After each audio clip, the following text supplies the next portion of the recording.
فارسی کا ایک مصرع ہے کہ قدر گوہر شاہ دانت یا بدانت گوہری، ہیرے جواہرات کی قدر و قیمت یا بادشاہوں کو معلوم ہوتی ہے جو ان میں کھیلتے ہیں، اور یا یہ کہ جوہری کو جو ان کا کاروبار کرتا ہے، جانتا ہے، پہچان ہے، پرکھتا ہے۔ عام آدمی کو کیا پتا، اس کے ہاتھ پہ اگر کوئی آپ ہیرا رکھ دیں وہ سمجھے شاید کو کوئی کانچ کا ٹکڑا ہے، اسے اس کے اندر کوئی فرق محسوس نہیں ہوگا۔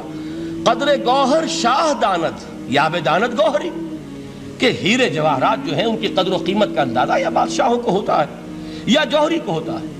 تو قرآن مجید کا عظمت کا صحیح ادراک یا اللہ کو ہے یا محمد الرسول اللہ کو ہے صلی اللہ علیہ وسلم۔ باقی جو کچھ دنیا دیکھتی ہے وہ تو وہ ظاہر کا ایک پہلو ہے، وہ تاریخی حقائق ہیں جو میں نے آپ کے سامنے رکھے۔ باقی قرآن مجید کی عظمت کا کوئی صحیح ادراک ہو سکتا ہے یا وہ اللہ تعالیٰ کی زبانی اور یا ہوگا محمد الرسول اللہ صلی اللہ علیہ وسلم کے فرامین کی روح سے۔ دیکھیے قرآن مجید کی عظمت یہ کلام ہے، اس کی کلام کی عظمت کا پہلا پہلو ہے متکلم کی عظمت کے اعتبار سے۔ عربی میں کہا جاتا ہے کہ کلام الملوک ملوک الکلام ہے، بادشاہوں کا کلام کلاموں کا بادشاہ ہوتا ہے۔ بادشاہ جب گفتگو کرے گا معلوم ہوگا شاہانہ انداز ہے، ایک کوئی بھکاری گفتگو کرے گا یا کوئی گجرا گفتگو کرے گا، سبزی فروش کرے گا، کوئی مچھلی فروش کرے گا، ہر ایک کا پتہ چل جائے گا کہ کون بولا وہ، جس کو کہتے ہیں کہ تانت باجی راگ پایا۔ دو جملے کوئی شخص بولے گا پتہ چل جائے گا کتنے پانی میں ہے، اس کے علم کا، فضل کا، تہذیب کا، تمدن کا کیا معیار ہے۔ اس لیے کہ کلام جو ہے در حقیقت متکلم کی پوری شخصیت کی عکاسی کرتا ہے، اس کا مقام کیا ہے، اس کا مرتبہ کیا ہے، اس کے ذہن کی بلندی کیا ہے، اس کے فکر کی گہرائی کیا ہے، اس کے افق ذہنی کی وسعت کیا ہے، اس سب کا اندازہ ہوگا کلام سے۔ تو اب یہ کلام ہے اللہ کا۔ معلوم ہوا کہ اللہ کی صفات کا ایک کامل عکس قرآن مجید میں موجود ہے۔ یہ بات سمجھیے، اس کو قرآن نے کس طرح بیان کیا، یہ وہ لطیف حقائق ہیں جن کے لیے قرآن مجید تمثیل کا پیرایا اختیار کرتا ہے۔ اب سورہ حشر کی تمثیل کیا ہے؟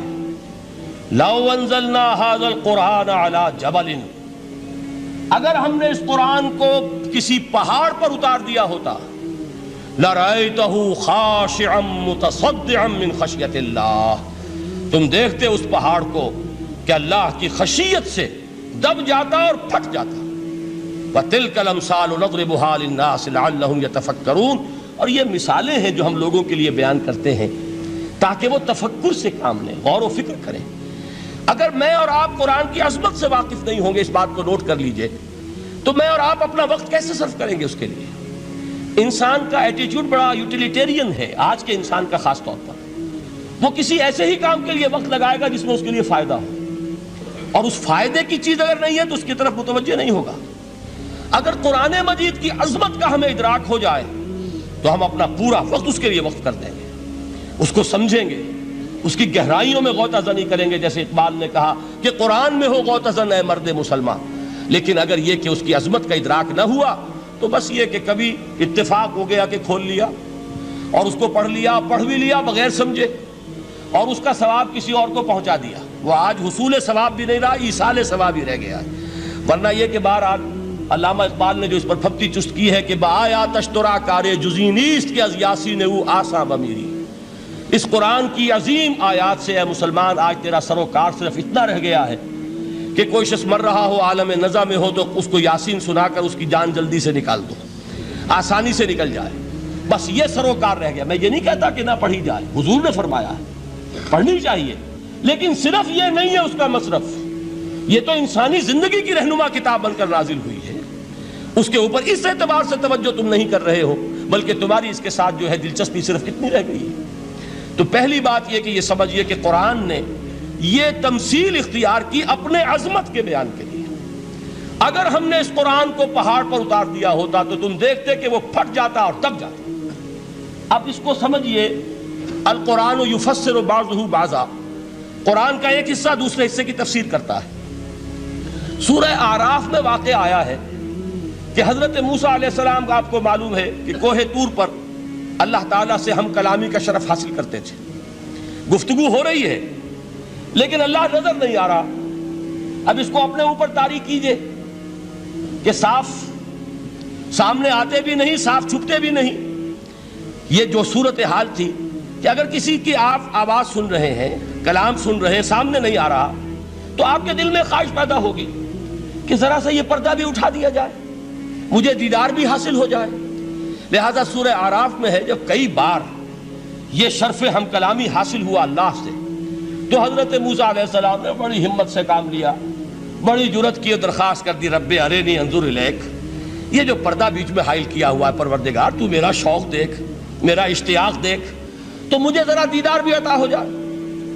اس پر کیا بات کہی گئی؟ لن ترانی، موسیٰ تم مجھے ہرگز نہیں دیکھ سکتے، تم اس جسد ظاہری کے ساتھ، اس جسد مادی کے ساتھ، ان عنصری آنکھوں سے میرا دیدار نہیں کر سکتے۔